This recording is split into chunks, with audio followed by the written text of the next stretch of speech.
ज्योति बिंदु उसके स्वरूप को, उसके गुणों को, उसके कर्तव्य को समझकर, यथार्थ रीति उसे पहचान कर फिर बैठे हैं उसके पास।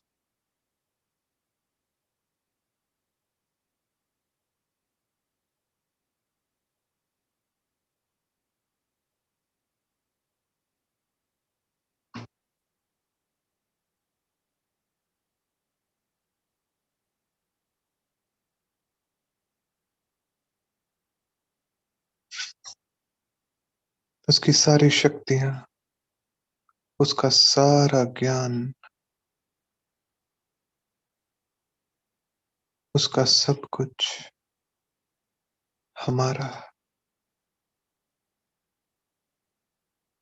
महसूस करेंगे समाते हुए खुद के अंदर सागर को, और स्वयं को सागर बनता हुआ महसूस करें।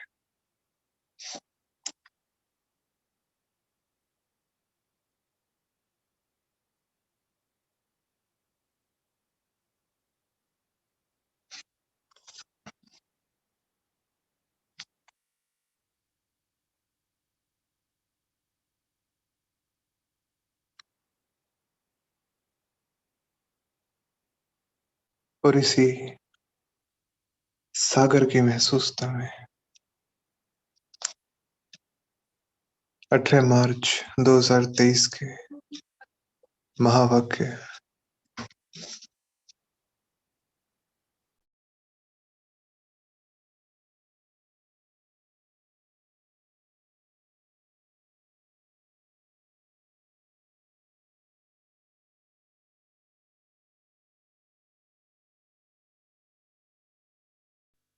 18 मार्च 2023 के साकार महावाक्य सार रूप में हम इस सागरपन की महसूसता में सुनेंगे, जो अब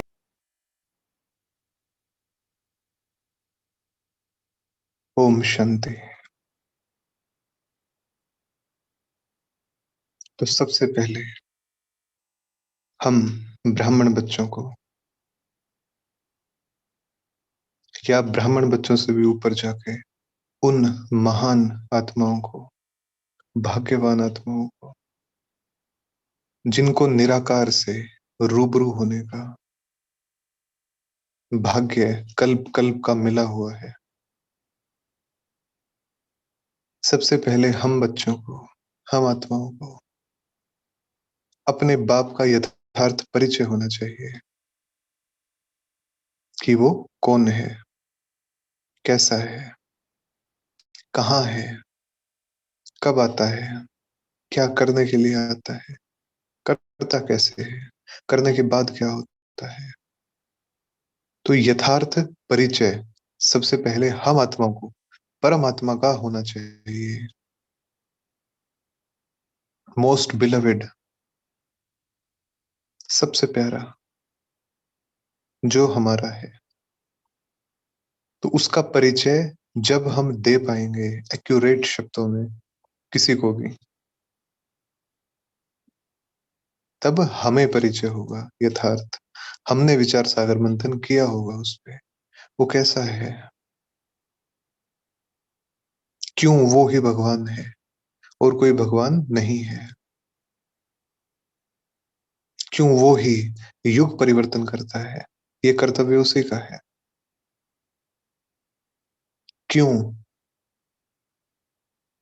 वो कल्प में एक ही बार आता है, किस समय पे आता है। विचार सागर मंथन उनके परिचय का, क्योंकि दुनिया ने तो उन्हें सर्वव्यापी कह दिया है कि वो सर्वव्यापी है, कण कण में समाया हुआ है, बात ही खत्म हो गई। यहाँ भी समाया है और वहां भी समाया है, इसमें भी है और उसमें भी है, सब में है।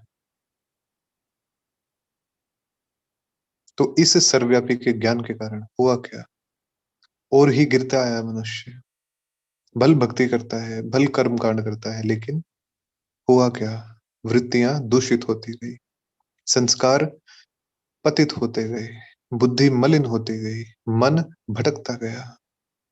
क्या मिला आत्मा को? भटकन मिली, तड़पन मिली, अज्ञानता की ऐसी गहरी गुफा में उतरता गया कि रोशनी को तरस भी गया, और रोशनी होती क्या है वो भूल भी गया। तो ऐसी गहरी गुफा से निकालना है आत्माओं को, यथार्थ परिचय देकर। और यथार्थ परिचय का आधार है अपना खुद का उससे संबंध और विचार सागर मंथन। विचार करें हम, कैसा है बाबा? केवल एक रूटीन बनाने के लिए वो आता है? क्यों चलाता है मुरली? क्या होता है मुरली में?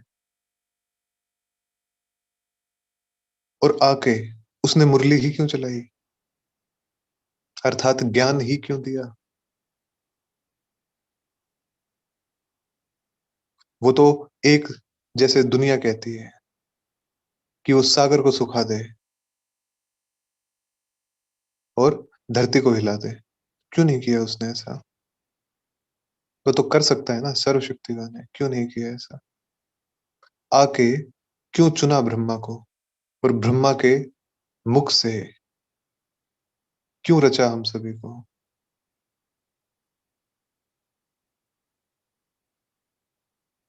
जो कार्य करने आया है वो करता कैसे है, वो होता कैसे है? तो यथार्थ परिचय बाप का, विचार सागर मंथन जब हम करेंगे इन बातों पे, कि आता है और हमसे कराता है और फिर क्या दे जाता है, तो तब हम जब इस फलक के साथ उसका परिचय देंगे, तब आत्माओं में से ये सर्वव्यापी का ज्ञान खत्म होगा। तो सर्वव्यापी उसकी शक्तियां हैं, भगवान सर्वव्यापी नहीं है। इस रचना के कण कण में उसकी शक्ति विद्यमान है, हर जगह, हर तरफ उसका नूर है, अर्थात शक्ति है। वो एक ही जगह है, वो विद्यमान नहीं है। उसकी शक्तियां, उसकी शक्तियों से चलती है ये धरती, ये रचना, ये ब्रह्मांड उसकी शक्तियों के आधार से चलता है। जो ये दिन और रात का चक्र घूमता है, जो ये प्रकृति के मौसम का चक्र है, कैसे घूमता है? उसकी शक्तियों के आधार से घूमता है। जो सूर्य अपने समय पे सालों साल, कल्प कल्पांतर उगता ही रहता है, क्यों? शक्तियों के आधार से किसी ने तो ये व्यवस्था सेट की है ना। और उस ये व्यवस्था कभी हिल नहीं सकती, ये रूटीन कभी डगमग नहीं हो सकता। तो परमात्मा की, शिव बाबा की शक्तियां विद्यमान है कण कण में, वो कण कण में विद्यमान नहीं है। तो ये बात हमें समझानी है आत्माओं को। तो जो भी ज्ञान की पॉइंट हमें मिलती है, चाहे बाबा से संबंधित, चाहे योग से संबंधित, तो उसका अच्छी रीति विचार सागर मंथन करना है। खुद खुद पहचान पहले लेनी है, खुद पहले विचार करके, पहले गहराई से सोच के, और फिर किसी और को पहचान देनी है। तो सबसे पहली बात तो सुना सुनाया नहीं बोलना है, जो अपना विचार है, जो हमने महसूस किया है। क्योंकि शक्ति अपनी महसूसता में होती है, सुने सुनाए में शक्ति नहीं होती। जो सुना रहा है वो उसका विचार है। हमने सुना, हमने वहां से रेफरेंस लिया, फिर खुद विचार किया, उस विचार के खुद एग्जाम्पल लिए, खुद जो नॉलेज हमारे पास है, हमारी बुद्धि के पास जो इंफॉर्मेशन है, उस इंफॉर्मेशन को खंगाल के हमने एक खाका तैयार किया, और फिर समझा कि अच्छा ऐसा है। तो हो सकता है कि जो सुना है उससे एक्स्ट्रा कुछ हमारे पास हो सकता है कि जो सुना है उससे बेहतर एग्जाम्पल हमारे पास हो सकता है कि जो सुना है उससे बेहतर गहराई से विचार करके कोई बहुत सिंपल सी पॉइंट जो सुने हुए में कहीं नहीं थी, बहुत सिंपल सी पॉइंट वो हमें टच हो गई, और उसको हम जब आत्माओं को सुनाएंगे तो उनको भी टच होगी। तो इसलिए विचार करना है, हर पॉइंट पे विचार करना है। ऐसा कहा तो क्यों कहा, ऐसा है तो क्यों है। प्रश्न नहीं करना, बार बार प्रश्न नहीं करना किसी किसी से, खुद विचार करना है, खुद सुलझाना है उसको कि अच्छा ऐसा है। तो वो रचयिता है, और उस रचयिता को सभी याद करते हैं। तो सबसे पहले समझाना ही ये है कि रचना में और रचयिता में अंतर ये है। भगवान वो इसलिए है क्योंकि वो रचयिता है और बाकी सब रचना है। तो पहली चीज, पहली समझानी यही कि मनुष्य सृष्टि का रचयिता है वो। तो बाप के परिचय में पहली चीज,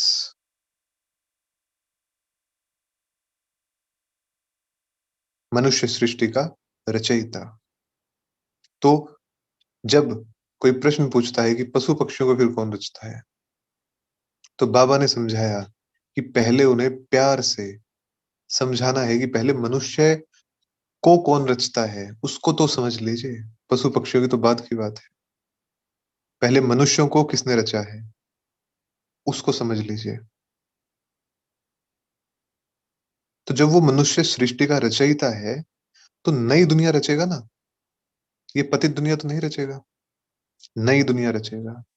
और नई दुनिया स्वर्ग कहलाती है, स्वर्णिम युग कहलाती है, सुखों की दुनिया कहलाती है। तो जब पहले पहले मनुष्यों को रचा था, तो वो नई दुनिया कहलाती थी, स्वर्ग कहलाती थी। वहां दुख नहीं होता, क्योंकि बाप तो सुख की दुनिया रचता है, दुख की थोड़ी रचेगा। तो अगर बाबा सुख की दुनिया रचता है जिसको स्वर्ग कहते हैं, और पहले पहले उसी की रचना करता है, और वो रचयिता है, और हम उसकी रचना है, और उसके रहने का स्थान परम धाम है, तो हमें भी परम धाम में होना चाहिए। आत्माएं सवाल पूछती है कि हाँ हमें तो वहीं जाना है, और फिर आएंगे नहीं वापस। तो विचार करना है कि नई दुनिया रचेगा तो किसके लिए रचेगा, खाली रच के छोड़ देगा, कोई नहीं आएगा उसमें। जब पुरानी दुनिया नहीं रहेगी और नई दुनिया आएगी, तो आत्माएं आके वहां पार्ट बजाएंगे। तो कुछ तो होंगी ना वो आत्माएं जो आके पार्ट बजाएंगे, जिन्हें देवी देवता की उपाधि मिलेगी, और उनमें भी श्री लक्ष्मी और श्री नारायण की राजधानी कहलाएगी। और उनमें भी श्री लक्ष्मी श्री नारायण अर्थात विश्व महाराजन और विश्व महारानी का विशेष टाइटल मिलेगा एक गद्दी को। तो ये विचार सागर मंथन करना है हमें कि परम धाम के निवासी तो हम हैं, लेकिन हम पार्ट बजाने आते हैं, हमें आना पड़ता है पार्ट बजाने, एक्टर्स हैं। अब फिलहाल ये एक्ट है, ये पूरी करने के बाद इसके आधार पे जो अगली एक्ट मिलेगी महाराजा महारानी की, वो करेंगे। लेकिन आना पड़ेगा वहां। तो जो द्वापर में उतरता है वो बैठ सकता है, और जो कलयुग के अंत में उतरता है वो पूरा टाइम परम धाम में ही रहता है। तो वहां रहना है अगर, तो कलयुग के अंत में उतरना पड़ेगा। तो चलिए आज आपको एक आंकड़ा आंकड़ा सुनाते हैं इसी से रिलेटेड। 2500 साल पूरे हुए, अर्थात त्रेता पूरा हुआ, तो कितनी जनसंख्या होती है जिनको देवी देवता कहते हैं? 33 करोड़ होती है। 33 करोड़ देवी देवताएं गाए जाते हैं। तो त्रेता के अंत की जनसंख्या है वो, कि धरती पे 33 करोड़ आत्माएं थी जिनको देवी देवता कह दिया गया। 33 करोड़ देवी देवताएं भारत में होते हैं, ठीक है। अगले 1250 द्वापर के, और उसके अगले 1250 कलयुग के। तो क्राइस्ट से 3000 साल पहले स्वर्ग था। क्राइस्ट आया जब, उससे 3000 साल पहले स्वर्ग था। तो अर्थात 2500 साल तो त्रेता के बीत गए, और 500 साल द्वापर के बीत गए। तब क्राइस्ट आया था, मतलब जब इस सृष्टि के 3000 साल पूरे हो गए थे, तब क्राइस्ट आया था। और तब से ही बीसी और एडी लगाना शुरू किया था। उससे पहले की जो तिथियां होती हैं उनको बीसी कहते हैं, बिफोर क्राइस्ट। और उसके बाद, उसके जन्म के बाद की तिथियों को गिना जाता है 1 AD, 2 AD, 3 AD, AD. AD Latin शब्द का, लैटिन भाषा के शब्द हैं एनो डोमिनो। तो एनो डोमिनो का अर्थ होता है मसीहा के आने के बाद, आफ्टर द मसाया अराइव्ड, जब वो धरती पे आ गया था मसीहा, उसके बाद को एनो डोमिनो कहते हैं, एडी। तो 1 एडी, 1 एडी माना 3001 साल, 3002, 3003, ऐसे करके। तो जो पहले की 3000 की गिनती थी वो हो गई बंद। और जो ये अभी चलती है ना, अभी जो चलती है, अभी क्या चलती है, 1930, 1920, तो 1930। अभी क्या चल रहा है, 2021। तो 2021 चल रहा है, तो ये 2000 की जो पहला साल था वो क्राइस्ट के आने के बाद वाला साल था। वहां से ये 2000 की गिनती शुरू हुई थी। कभी आपके मन में प्रश्न आया हो कि 2000 की गिनती चल कैसे रही है, ये तो 5000 साल का ड्रामा है।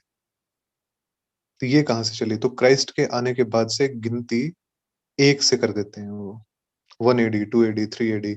इसलिए आपने सुना होगा कि 1100 एडी में फलाना राजा आया था, सिकंदर हुआ था 1400 एडी में, महाराणा प्रताप हुआ था 1500 एडी में, 1500 एडी। 1800 में अंग्रेज आए थे, 1700 में टीपू सुल्तान हुआ था। तो ये हम सुनते हैं, तो ये टाइमलाइन कहाँ से शुरू हुई, ये टाइमलाइन वहां से शुरू होती है जब क्राइस्ट आ जाता है, आने के बाद से एक से गिनती शुरू होती है। तो अब उसके भी 2000 बीत चुके हैं, क्राइस्ट के आने के बाद के भी 2000 बीत चुके हैं, तो 5000 तो हो गए पूरे, 21 एक्स्ट्रा में चल रहे हैं।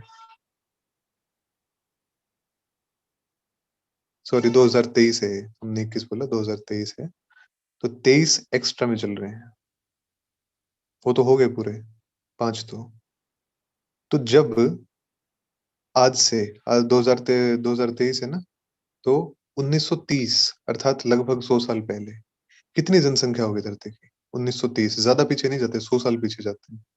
1930 में कितनी आत्माएं होंगी धरती पे, लमसम, आज से 100 साल पहले।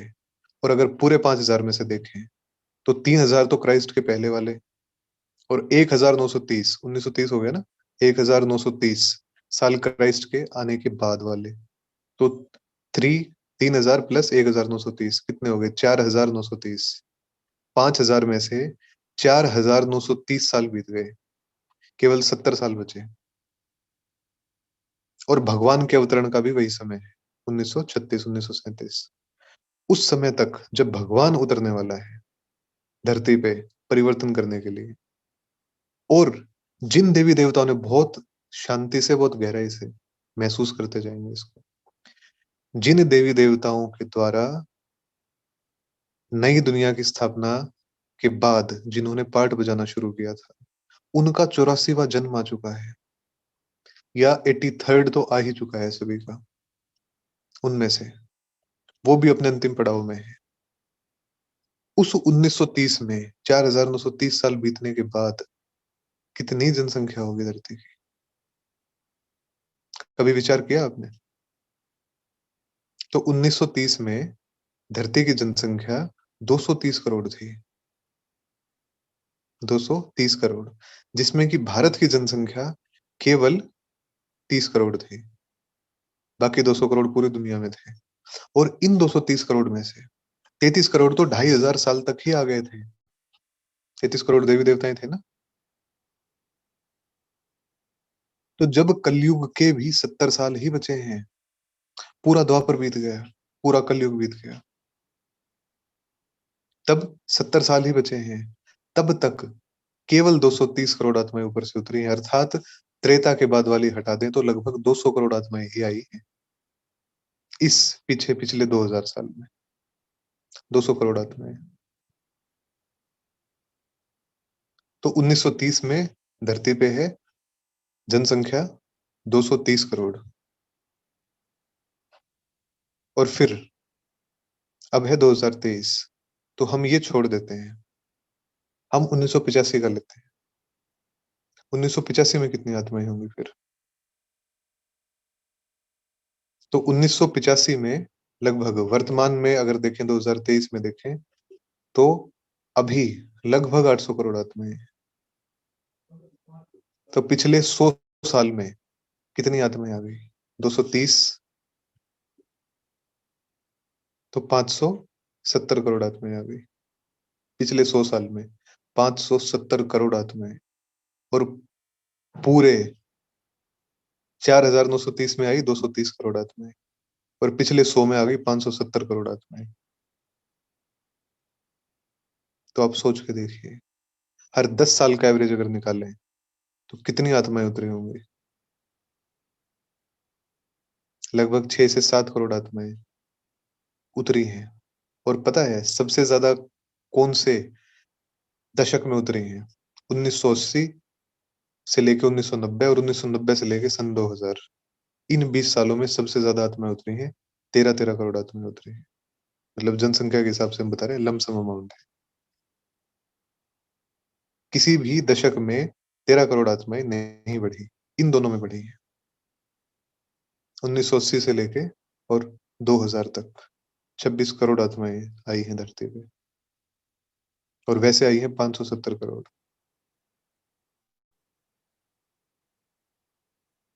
तो जैसे कि एक फाटक खुला कि अब भगवान भी उतरने वाला है, जिनको पार्ट बजाने का मौका नहीं मिला सब उतरो नीचे। तो ये जो गति हुई है दुनिया की, या ये जो पॉम्प दिखता है जिसकी बाबा बात करते हैं कि पॉम्प चाहे कितना भी आए लेकिन आप अप्रभावित रहिए, क्योंकि ये तो अल्पकाल के हैं। तो आप सोचिए, सोचिए गहराई से। आदि से हम पार्ट बजाते आए, हमने पूरा खेल बजा दिया, सारे पार्ट बजा दिए, सारे जन्म ले लिए। अपने 83वें या 84वें जन्म में जब हम हैं, तब ये आत्माएं आके पहला जन्म लेती हैं। 570 करोड़ आत्माएं।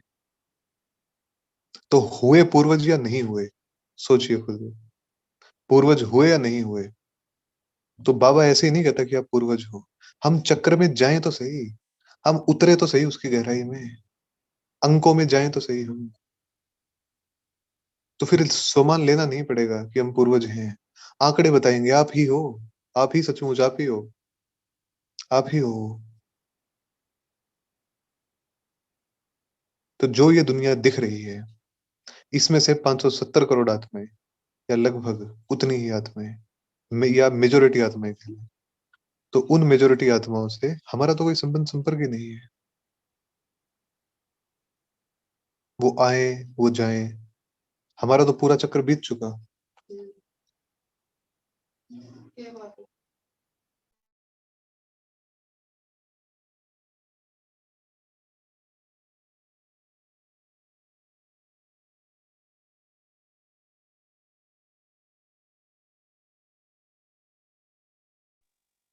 जी ओम शांति। सॉरी।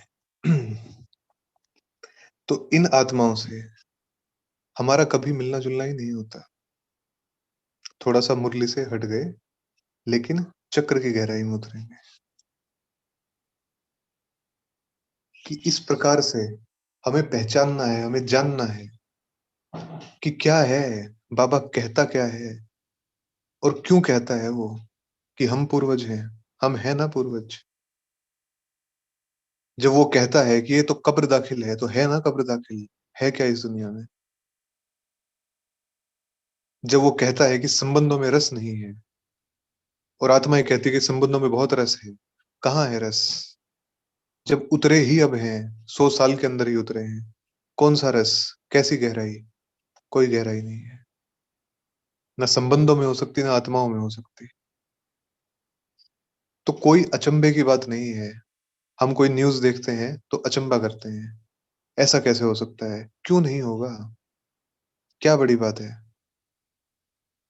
जो हो रहा है वो क्या बड़ी बात है? हम देखे ना चक्र को, हम आए ना पीछे से घूम के, उतरते हुए आए ना, देखे ना उन दृश्यों को, तो हमें विश्वास होगा कि हाँ बिल्कुल, क्यों नहीं हो सकता, कुछ भी हो सकता है। जो शुरू से चलते आए हैं वो खाली, और जो बाद में आए हैं वो तो है ही खाली, क्योंकि उनका तो स्पिरिचुअल बेस है ही नहीं ना। आध्यात्मिक बेस उन आत्माओं का है ही नहीं। इसमें दो कैटेगरी की आत्माएं हैं धरती पे वर्तमान में। एक वो जिनका सुख का समय है, क्योंकि उनको सुख अभी मिलना है कुछ ही साल का, अभी मिलना है, तो उनको बाकी दुनिया से कोई मतलब ही नहीं है। वो अपने सुख का जो उनका वर्षा है, कुछ समय का वो भोग रहे हैं। और तरस की बात ये है कि उन्हें भी नहीं पता कि उनका सुख कितना अल्पकाल का है, कि वो रहेगा नहीं, अब कुछ ही समय में ये भी तहस-नहस हो जाएगा। तो बेचारे आए ही अब थे और आगे कुछ साल का सुख होगा, लेकिन अब ये भी नहीं रहेगा। तो किया क्या? कितने तरस के पात्र हैं, कितने रहम के पात्र हैं। तो उनकी क्या गलती है? वो अभी आए थे, अभी उनको सुख मिल गया और अभी छिन जाएगा। तो एक ही जीवन में या 2-3 जीवन में, 2-3 जन्मों में या 3-4 जन्मों में या 5-10 जन्मों में उनको पूरी यात्रा करनी है। वो यात्रा जो हमने 84 जन्मों में की है। सतो प्रधानता से तमो प्रधानता की और फिर से सतो प्रधानता की। तो सोचिए, हम तमो प्रधान बन के फिर से सतो प्रधानता के नज़दीक पहुँचने वाले हैं और वो आत्माएँ अभी उसी चक्कर में ही हैं, बनने के चक्कर में ही हैं। हम पूरा करके और अगले फ़ेज़ में भी आ चुके हैं। तो इसलिए बाबा कहता है कि द्वापर के बाद वाली आत्माएँ ना ज़्यादा दुःख देखती हैं, ना ज़्यादा सुख देखती हैं। उनका बैलेंस रहता है, ना ज़्यादा सुख मिलता, ना दुःख मिलता। जो देवी-देवता धर्म की आत्माएँ हैं, जिन्होंने सबसे जास्ती सुख देखा है, तो दुःख भी तो उनके सामने ही आएगा ना। और किसके सामने आएगा? जिसको सुख की डीप फीलिंग है, उसी को तो दुःख की भी डीप फीलिंग आएगी ना। तो इन सभी बातों का अभिप्राय यही है कि हम बहुत गहराई से बैठ के सोचें, विचार करें बाबा के साथ। बाबा क्या खेल रचा है ये? कैसे-कैसे पार्ट बनाए हैं आपने इसमें? हमें भी समझाइए। तो रचयिता के साथ बैठ के जब खुद समझेंगे, बाबा को कहेंगे, "बाबा आप समझाओ, बहुत सुन ली क्लास।" "कौन-सी क्लास?" "बहुत सुन ली बातें।" "आपने बनाया है ना, आप बताओ, कैसी है ये रचना? क्यों होता है ये सब? कैसे-कैसे पार्ट बनाए हैं आपने? अच्छा आप आते हो, तो ब्रह्मा का ही आधार क्यों लेते हो? अच्छा वो नंबर 1 आत्मा है इसलिए, ठीक है, उसी का ब्रेन है, जो निराकार परम सत्ता को सँभाल सकता है, समा सकता है और वो भी धीरे-धीरे, धीरे-धीरे तैयार करना पड़ता है उसके ब्रेन को भी। ठीक है बाबा। अच्छा बाबा 1936 में ही क्यों आते हो? उससे पहले क्यों नहीं आते? कि जब जो नंबर 1 आत्मा थी, वो पूरा पूरा चक्र अपना कंप्लीट करके 84वें जन्म में और वो जन्म भी पूरा करके जब वानप्रस्थी बने, तब उसमें आना पड़ता है, क्योंकि ब्रह्मा तो बूढ़ा होता है, तब उसमें वो प्रवेश करते हैं। जब वो पूरी जीवन यात्रा पूरी करके जब उसको वैराग्य आता है दुनिया से, तब भगवान आता है उसके तन में, धरनी तैयार होती है, प्रभु अवतरण की, परमात्म अवतरण की। तो इस तरीके से बाबा से बैठे ना उनके पास, बताइए बाबा क्या है ये खेल? फिर बाबा बताएगा कि बच्चे जो आँखों से दिख रहा है ना, वो तो खेल है ही नहीं, खेल तो अव्यक्त में चल रहा है। तो बाबा आके हमें सबसे पहली समझानी यही देता है कि अव्यक्त, व्यक्त भाव को छोड़ दो, अव्यक्त में आओ, क्योंकि इस रचना का स्वरूप ही अव्यक्त है, इस रचना की ताकत ही अव्यक्त है। सॉरी। इस रचना की ताकत ही अव्यक्त है। तो इस तरीके से बाबा के साथ बैठ के उसको समझेंगे, है कौन? मिला कौन है? तो जब समझ लेंगे ना, तो ये नहीं कहेंगे, क्या नहीं कहेंगे? जो हम उलाहने देते हैं वो नहीं देंगे। ठीक है, हमारा बाप है, हमें देना है, बिल्कुल ठीक है। प्यार है, स्नेह है, लेकिन समझेंगे उसको, असंभव नहीं लगेगा कुछ भी।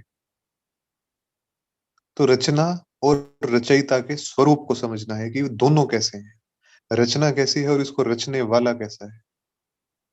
तो जब इस विराटता के साथ, इस कुशाग्रता के साथ जब समझेंगे रचयिता को, बाबा को और फिर उस फलक से किसी को समझाएँगे,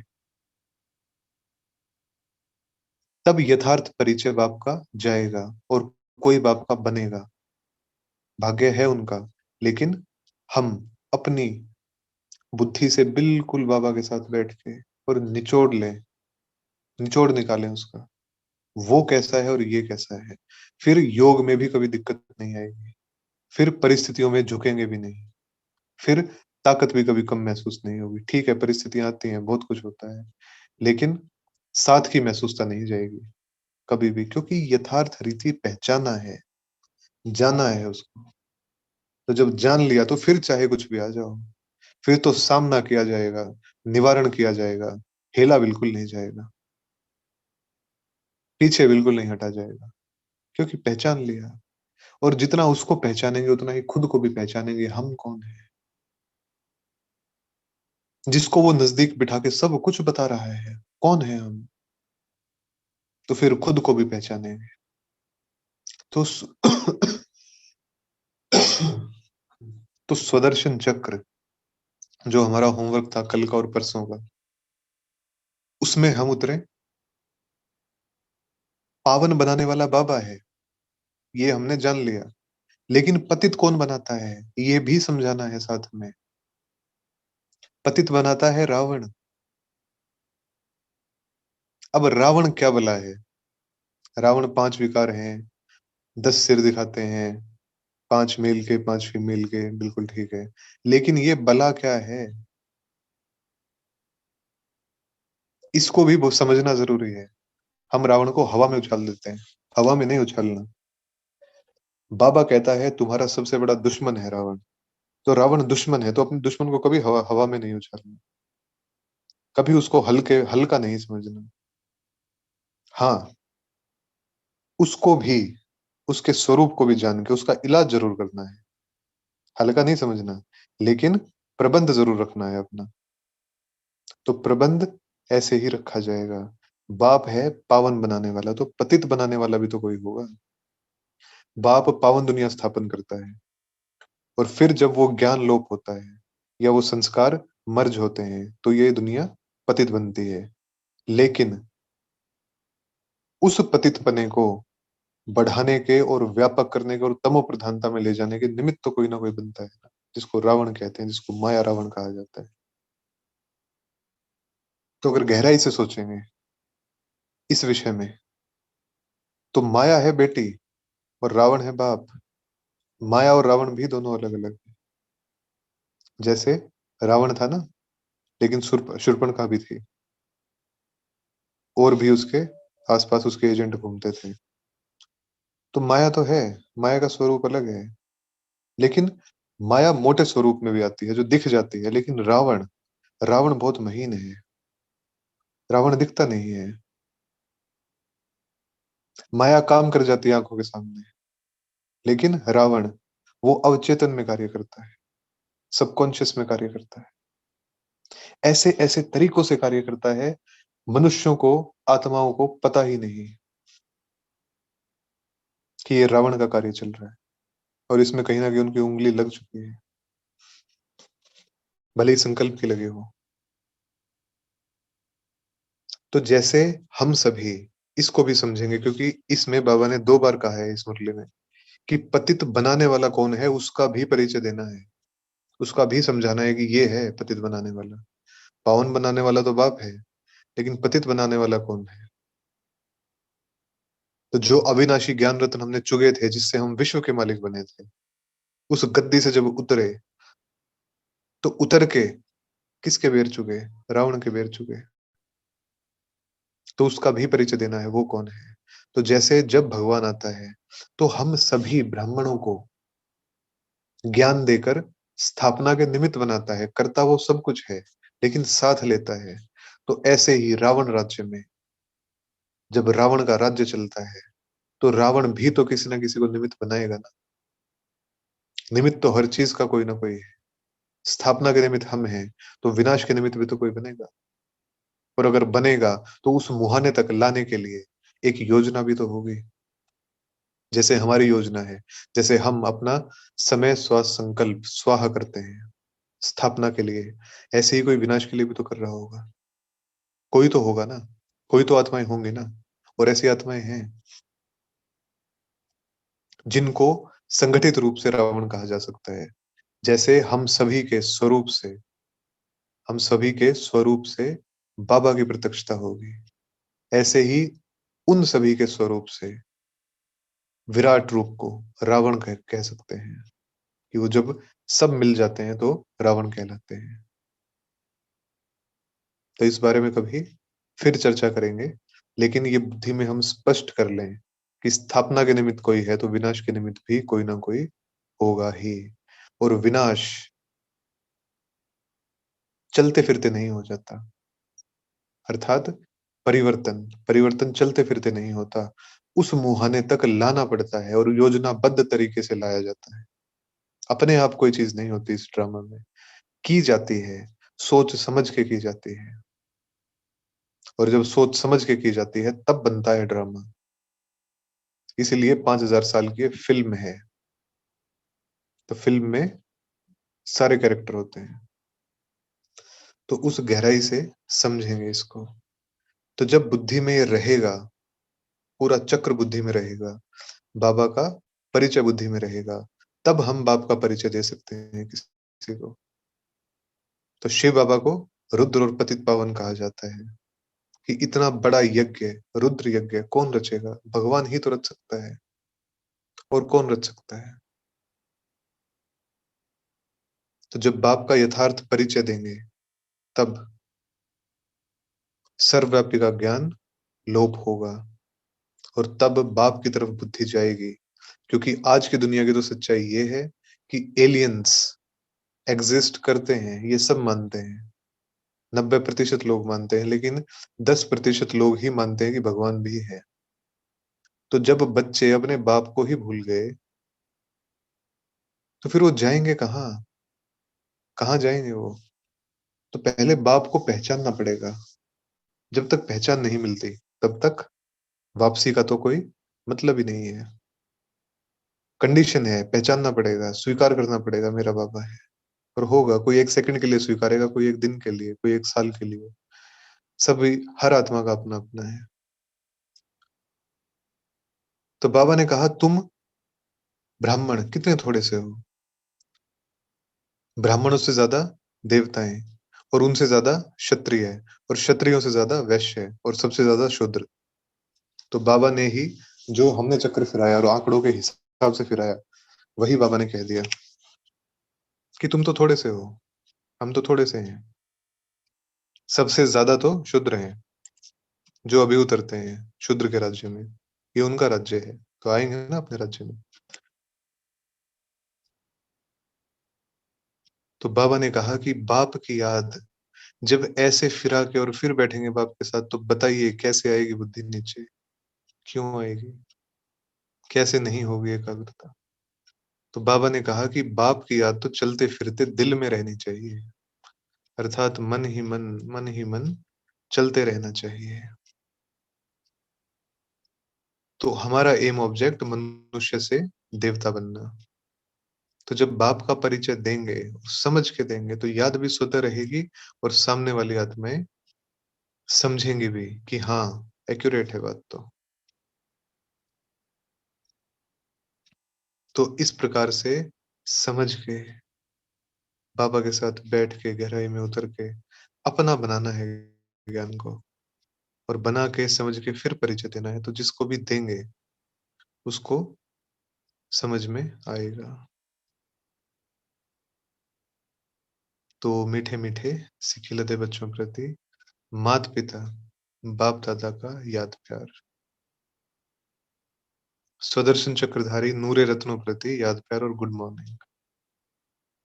रूहानी बाप की रूहानी बच्चों को नमस्ते। हम रूहानी स्वदर्शन चक्रधारी नूरे रत्न बच्चों की अपने प्राण प्रियतम बाप दादा को याद प्यार और गुड मॉर्निंग। रूहानी बच्चों की रूहानी बाबा को नमस्ते। नमस्ते बाबा। तो अब सर पे हाथ महसूस करते हुए वरदान लेंगे बाबा से। बिंदु रूप में स्थित रहे सार युक्त, योग युक्त, युक्ति युक्त स्वरूप का अनुभव करने वाले, सदा समर्थ भव। बिंदु रूप स्थिति, तो स्थित हो जाएंगे सभी बिंदु में। सारयुक्त, योग युक्त और युक्ति युक्त, स्वरूप का अनुभव करने वाले सदा समर्थ भव।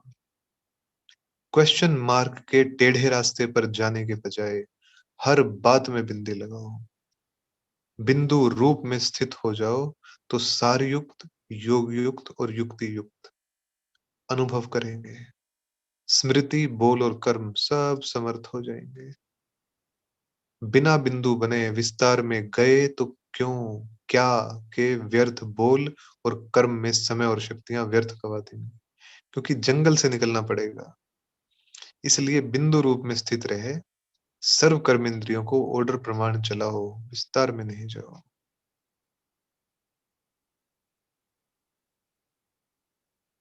तो बाबा और कर्तव्य, बाप और कर्तव्य, सार यही है, बाप और कर्तव्य। ओम शांति।